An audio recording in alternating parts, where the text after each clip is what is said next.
The man who got off the boat at Harwich had a short black beard.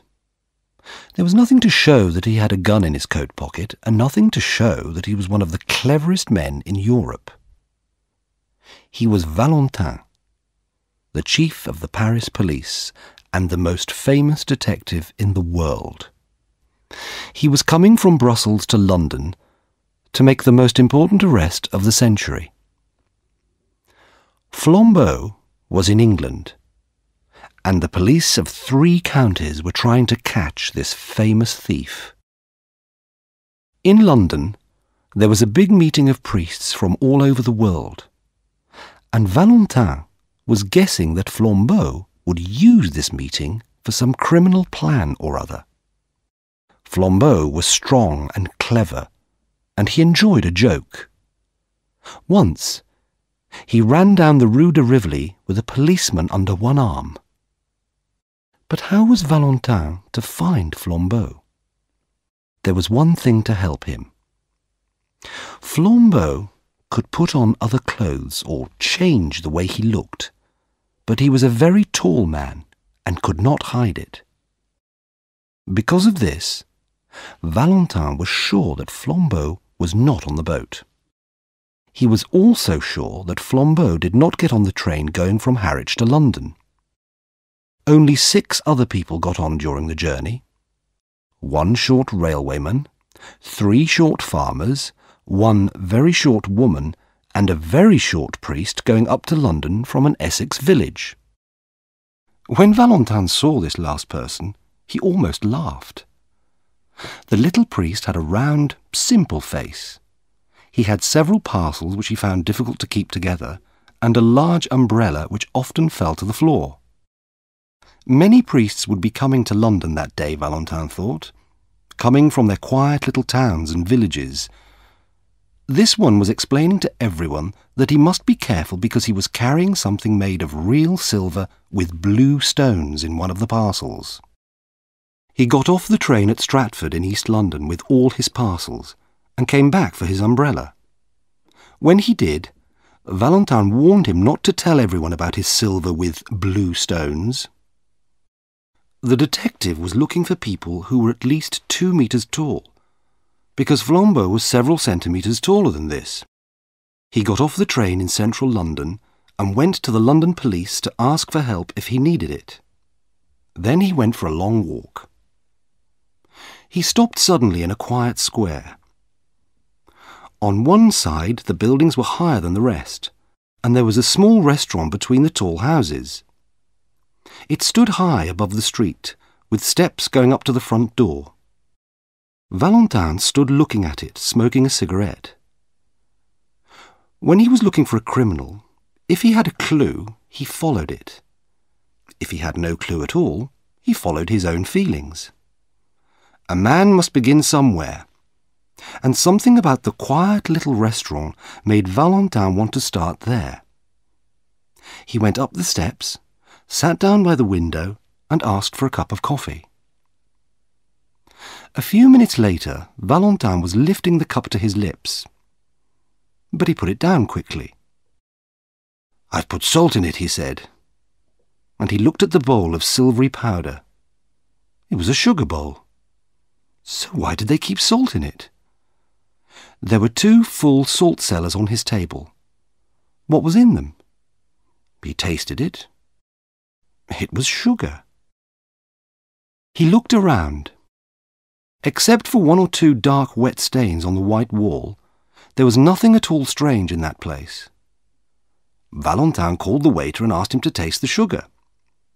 The waiter was half asleep, but he woke up when he tasted the sugar. "Do you play this joke on your customers every morning?" asked Valentin. The waiter did not know what to say. Then suddenly he said, "It was the 2 priests." "What 2 priests?" said Valentin.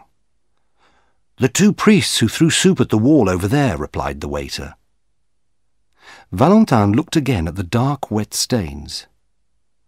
"The 2 of them came in and drank soup here very early this morning," the waiter explained. "They were both very quiet.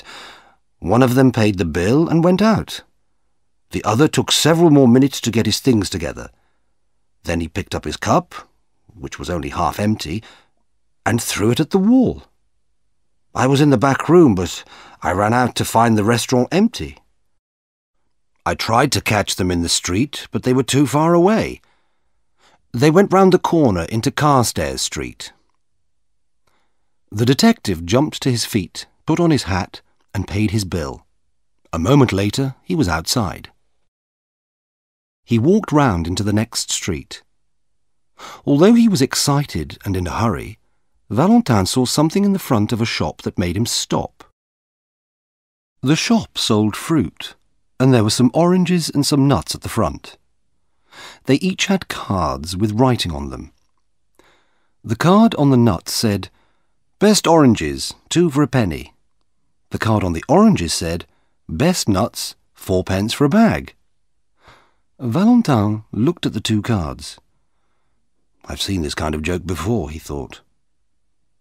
He told the man in the shop about the cards. The man said nothing, but he put the cards in the right places. "Can I ask you a question?" said Valentin. "If 2 cards in a shop are in the wrong places, how are they like a priest's hat that has come to London for a holiday?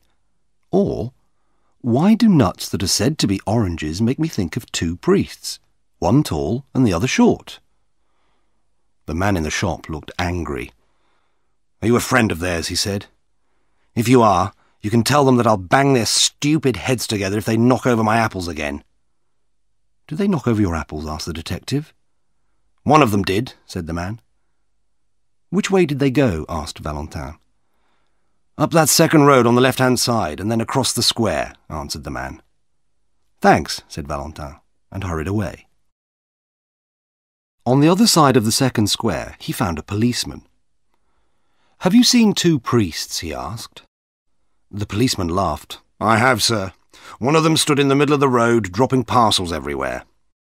"Which way did they go?" asked Valentin. "They went on one of those yellow buses over there," answered the policeman. "Those that go to Hampstead."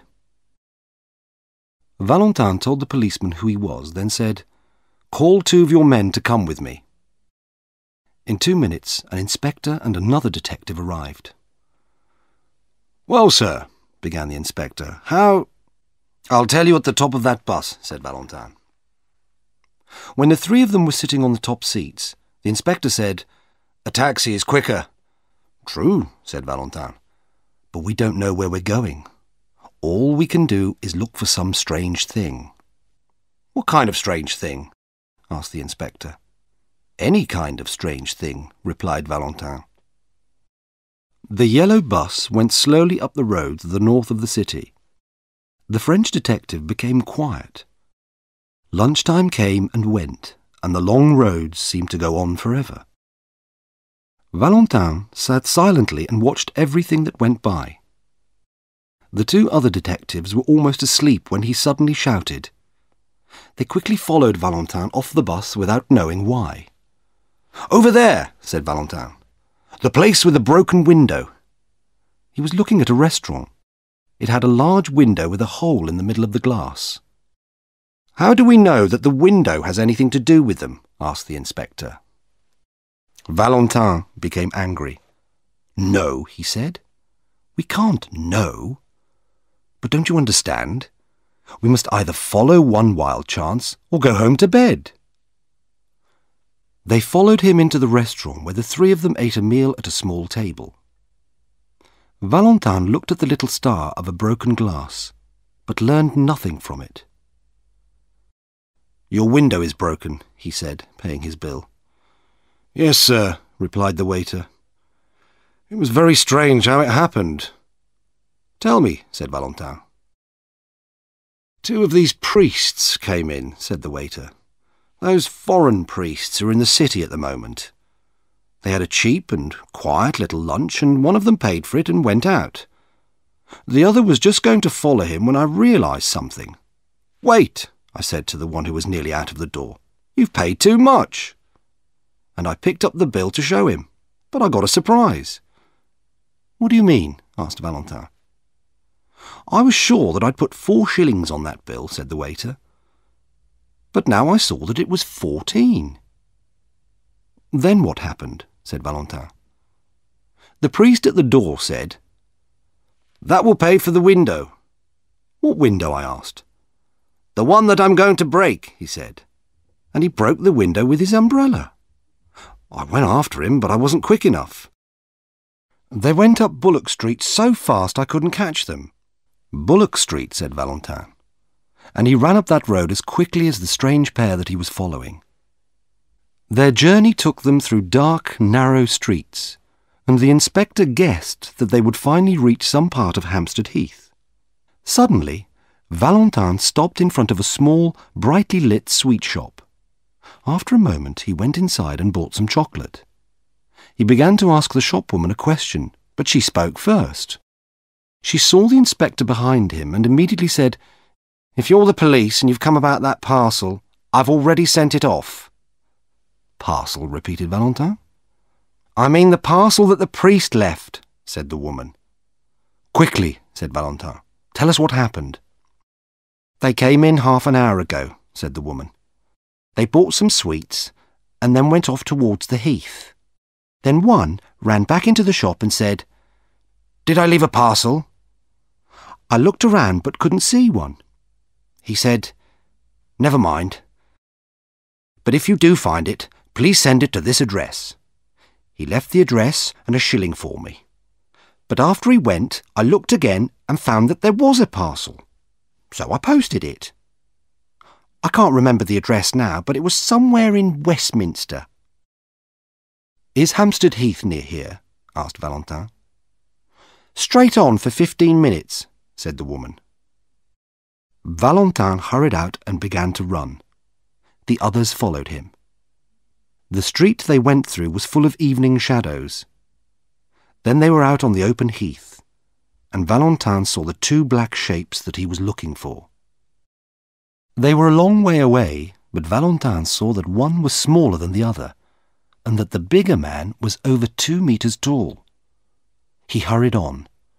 As he got closer, he saw something surprising, but something which he had already guessed. The small man was the priest from the Harwich train, the one who had talked about his parcels. Earlier that day, Valentin had discovered that a Father Brown from Essex was bringing a very old silver cross with valuable blue jewels to show to some of the foreign priests who were meeting in London. Valentin was sure that if he was able to find out about this, then Flambeau was able to find out too. He was also sure that Flambeau planned to steal the cross. And it was not surprising that Flambeau, looking and talking like a priest, had been able to make the simple little man come to Hampstead Heath. What Valentin could not understand were the strange clues that had brought him there too. Soup on a wall, nuts called oranges, and broken windows. The detectives followed the two across the wilder part of the heath, then lost them for a few minutes. When they saw them again, the two priests were sitting on a seat, having a serious conversation. Valentin and his friends hid behind a tree and listened to them talking. It was then that Valentin began to wonder if he was right. The two men on the seat were talking calmly about the ideas of their church. Valentin could almost hear the other two detectives laughing at him.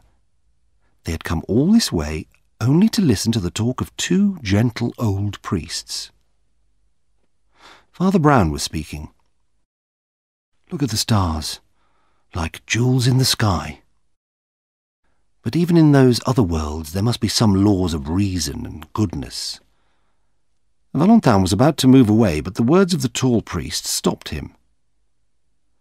"Who can understand the mystery of the stars?" Then he added calmly, "Just give me the silver cross, will you? We're all alone here, and I could pull you to pieces easily." The small priest did not move. He continued to look up at the stars. Perhaps he had not understood, or perhaps he was too afraid to move. "Yes," said the tall priest in the same low voice. "I am Flambeau. Now give me that cross."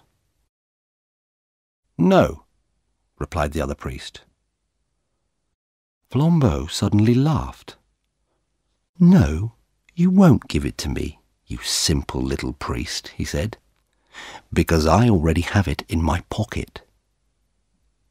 The small man looked at him. "Are you sure?" Flambeau laughed again. "Yes, you stupid man. I knew which of your parcels contained the jewelled cross, so I made a careful copy of the parcel, and now you, my friend, have that copy parcel and I have the jewels. It's easily done, Father Brown, easily done." Father Brown did not look worried. "Yes, very easily. I remember another man who used to copy parcels for many years," he said. "I remembered him when I began to wonder about you." "Wonder about me?" said Flambeau. "When did you begin to wonder about me? When I brought you up to the heath?" No, said Father Brown. "When we first met. I saw that little shape under the arm of your coat, where you keep your knife." "How did you know that?" cried Flambeau. "When I was a priest in Hartlepool," said Father Brown, "there were 3 men who hid their knives in the same way. So I watched you. I saw you change the parcels, and I changed them back. Then I left the right one behind." "Left it behind," repeated Flambeau. "I went back to the sweet shop," explained Father Brown, "and asked the woman if she saw me leave a parcel. Then I gave her an address if it was found. I knew I hadn't left a parcel, but when I went away again, I did leave one. She has posted it to a friend of mine in Westminster," he went on sadly. "I learnt that from a man in Hartlepool too. He did it with handbags which he stole at railway stations. But he's a good man now. People tell priests things, you see." Flambeau pulled a parcel from his pocket and opened it. There was only paper and stones inside it. He jumped up angrily and shouted, "I don't believe you. You've got the silver cross on you, and I'm going to take it from you." "No," said Father Brown, and he stood up. "You won't take it from me. First, because I really haven't got it, and second, because we are not alone. Behind that tree are 2 strong policemen and the cleverest detective alive. How did they come here? I'll tell you. I wasn't sure if you were a thief, so I tried several things. A man usually says if he finds salt in his coffee. If he doesn't, he has a reason for keeping quiet. I changed the salt and sugar, and you kept quiet. A man usually says if his bill is too big. If he doesn't, he has a reason for saying nothing. I changed your bill, and you paid it." Flambeau did not seem to be able to move. "I wanted to be sure the police could follow us," Father Brown went on. "At every place we went to, I did something which people would talk about. Only little things. A soup stain on a wall, some apples that were knocked over, a broken window. But I saved the cross." "How do you know all these things?" cried Flambeau. The shadow of a smile went across the round face of Father Brown. "By being a simple little priest, I suppose," he said. "If you listen to enough men telling you about their crimes, you're sure to learn something." The 3 policemen moved out from behind the tree. Flambeau knew when he had lost a battle, and he was famous for his politeness. He took off his hat to Valentin and smiled. "Do not take your hat off to me, my friend," said Valentin. "Let us both take them off to Father Brown."